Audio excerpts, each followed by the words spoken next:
Европейския съюз и как през 2025 година той е обвързан с социалните мрежи.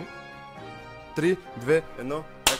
Здравейте, драги зрители и колеги от Нов Български университет. Аз съм Огнян Тодоров и днес с мой добър приятел и колега също от Нов Български университет ще си поговорим на тема Европейския съюз и как през 2025 година той е обвързан с социалните мрежи. Здравей! Здравейте, аз съм Живко Данасов. Също уча в Нов Български университет със специалност журналистика и това е една много интересна за мен тема и нямам търпение да си поговорим малко повече. Радвам се, благодаря ти за прекрасното представяне, Живко. Днес с теб ще си поговорим за една много интересна личност и тя е Фидиас Панайотио. Аз и ти сме добре запознати с него, поради проста причина, че сме работили заедно по презентация за правата на човека. Не, обърках се. Бизнес етикет и Бизнес протокол. етикет и протокол. Та, да, малко повече за Фидиас за нашите зрители. Фидиас Панайотио е роден през 2000 година, като той е от Кипър и чрез доста интересен начин той се превърна в част от The European Parliament на хубав български язик. Та, Живко, ти много добре си запознат с Фидиас. Нещо отличаващо, което много ти е харесало в него? Да, аз съм доста добре запознат с него и с биографията му и с начина по който е тръгнал по своя път през YouTube кариерата му до влизането си в Европейския парламент. И може би той е пример как ще се правят нещата за напред в бъдещето. По какъв начин ще се държат политиците и как ще влизат те в парламента. Изключително интересно мнение относно този въпрос. Даже много хора гласат, че в съвременната дигитална ера границите между личен бранд, лични цели, бизнес етикет и публичен имидж все по-често се разминават, даже се сливат. Според теб, добро или лошо нещо е, че забелязваме все повече хора от Европейския парламент да правят съдържание, да правят клипчета. Какво мислиш за инфлуенсърството в Европейския парламент? Не съм с особено позитивно мнение точно за този тип инфлуенсърство, защото, както знаем, целта им е да влезнат в политиката и да успеят и просто наемат един пиар, който да им помага да изграждат съдържание, да набират популярност и аудитория. По този начин си личи, че е изкуствено и не е реално. Какво мислиш за неговите клипове и как те са повлияли на теб? Лично аз не, преди да имаме този проект, не бях запознат с него като личност, бях чул само името му един-два пъти. След като се захванахме с този проект, се запознах с цялата му YouTube кариера и видях наистина клиповете, които е правил, защото той реално е почнал просто с клипчета, в които е седнал и говори пред камерата, като нас сега, но бързо е намерил своята ниша, която е предизвикателства, които са интересни и заинтригуващи.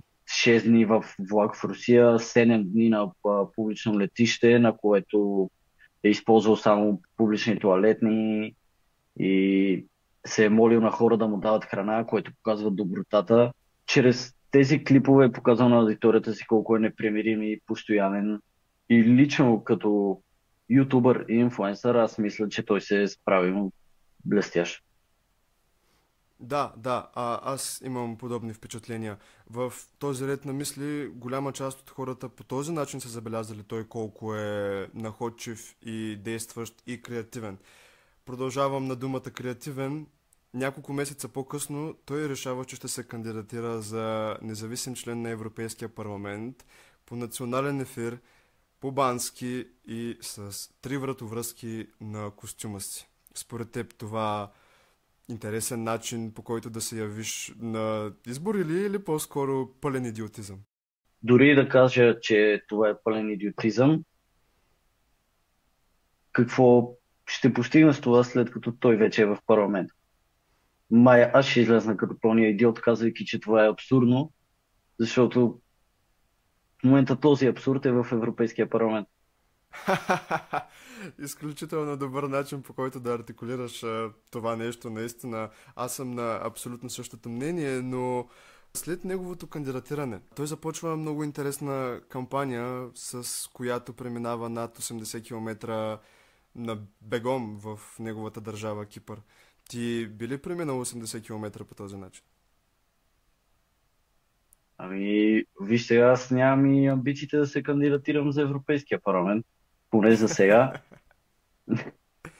но и не мисля, че това е нещо, което е правено от много хора и за това съм възхитен от подхода му и като цяло от предизборната му кампания да предприемеш такива действия, да решиш да пребягаш 80 км през държавата просто и то да се включат толкова хора в подкрепа, защото, както и аз и ти знаем, много хора са се включили с него в този маратон. Дали са тичали 2 км, дали 20, дали 12, няма значение.